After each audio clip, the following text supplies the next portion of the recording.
Saludos cordiales y bienvenidos a un episodio más de Personal y Transferible, el podcast que nadie quiere escuchar.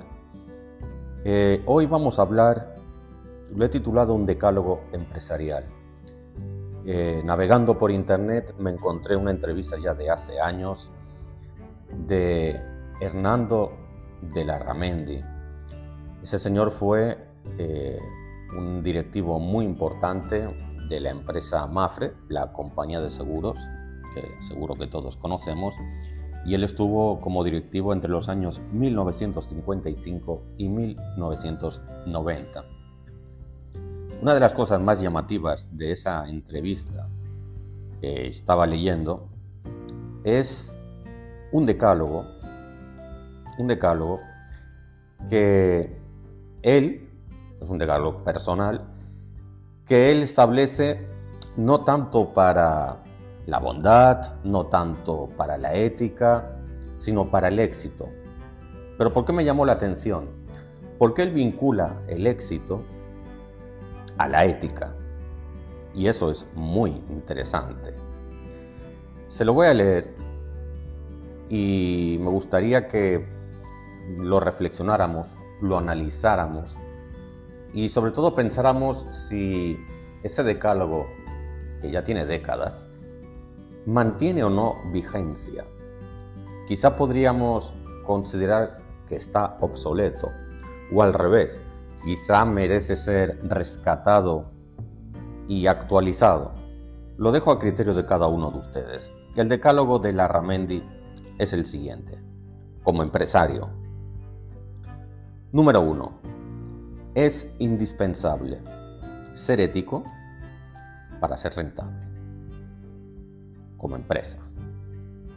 Lo número 1. Número 2. Hay que ser austero en los gastos. Número 3. Decir la verdad. Cuarto. No hacer trampas, ni con Hacienda, es decir, ni con el gobierno. Quinto, ser serio en el trabajo. Sexto, equidad en las decisiones. Es un modo de ser justo. Séptimo, transparencia entre trabajadores y clientes.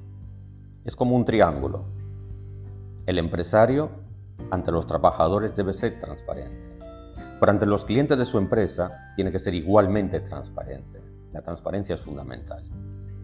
Octavo, objetivo en el juzgar las cosas, los hechos, los eventos. Noveno, dar la cara ante las dificultades. No esconderse detrás del escritorio o detrás de un recepcionista, una secretaria, una trabajadora, una vendedora.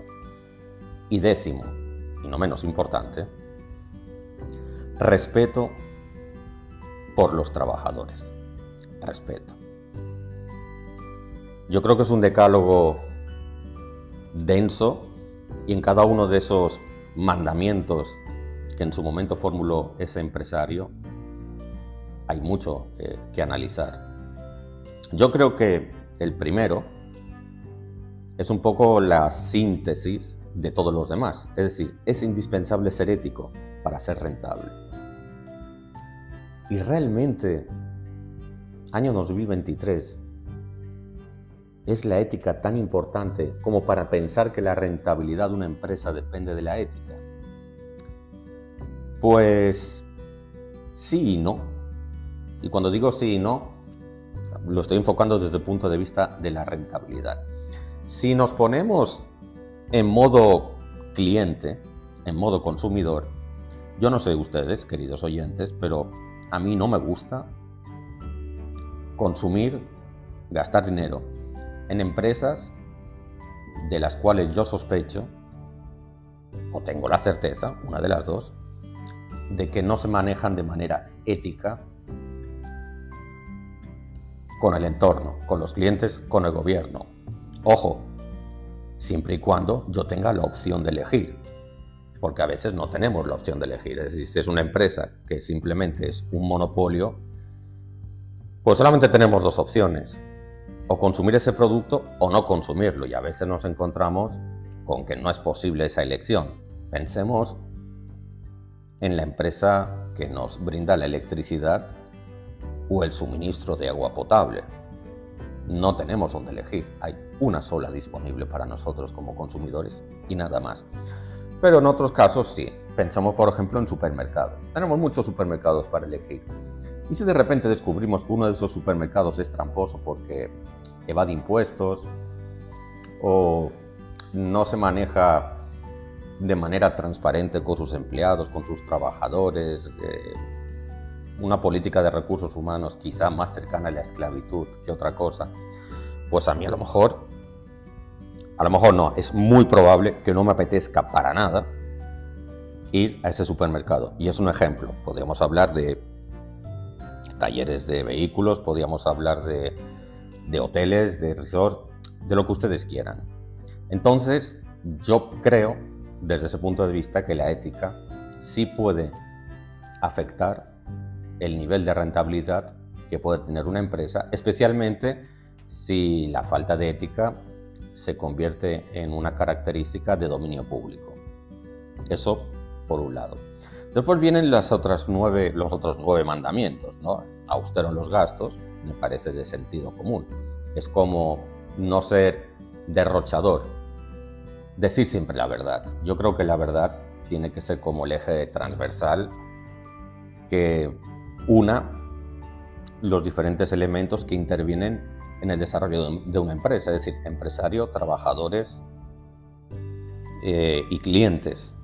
De lo contrario, poco futuro puede tener esa empresa. Puede ser muy rentable a corto plazo, pero a la larga todo se sabe y al final el prestigio y la imagen de la empresa pueden quedar afectados. Por tanto, eso también tiene relación con el asunto de no hacer trampas con Hacienda ni con el gobierno en cuanto al tema de los impuestos. Ser serio en el trabajo. La seriedad se demuestra pues cumpliendo con puntualidad los compromisos, la entrega con características acordadas de servicios y productos y sobre todo equidad en las decisiones. Eso tiene que ver con la justicia. Yo pienso que aunque este decálogo fue escrito hace muchas décadas, para mí como consumidor y ciudadano de a pie, no ha perdido vigencia. Estoy pensando que quizá valdría la pena hacer otro episodio de este podcast enfocado al decálogo de los trabajadores y el decálogo de los consumidores, porque no toda la responsabilidad en esas relaciones caen o en el lado de los empresarios, ni todo el peso corre por el lado de los empresarios. Pero empezamos por aquí, el decálogo de la ética del empresario y cómo puede afectar la rentabilidad. A mí personalmente me gustó mucho y espero pues que a ustedes, queridos oyentes, pues también por lo menos les haya puesto a pensar, independientemente después de cuál sea la posición que cada uno de ustedes tome al respecto. Así que muchas gracias por escuchar este pequeño episodio de Personal y Transferible, el podcast que nadie quiere escuchar, y nos vemos en el próximo.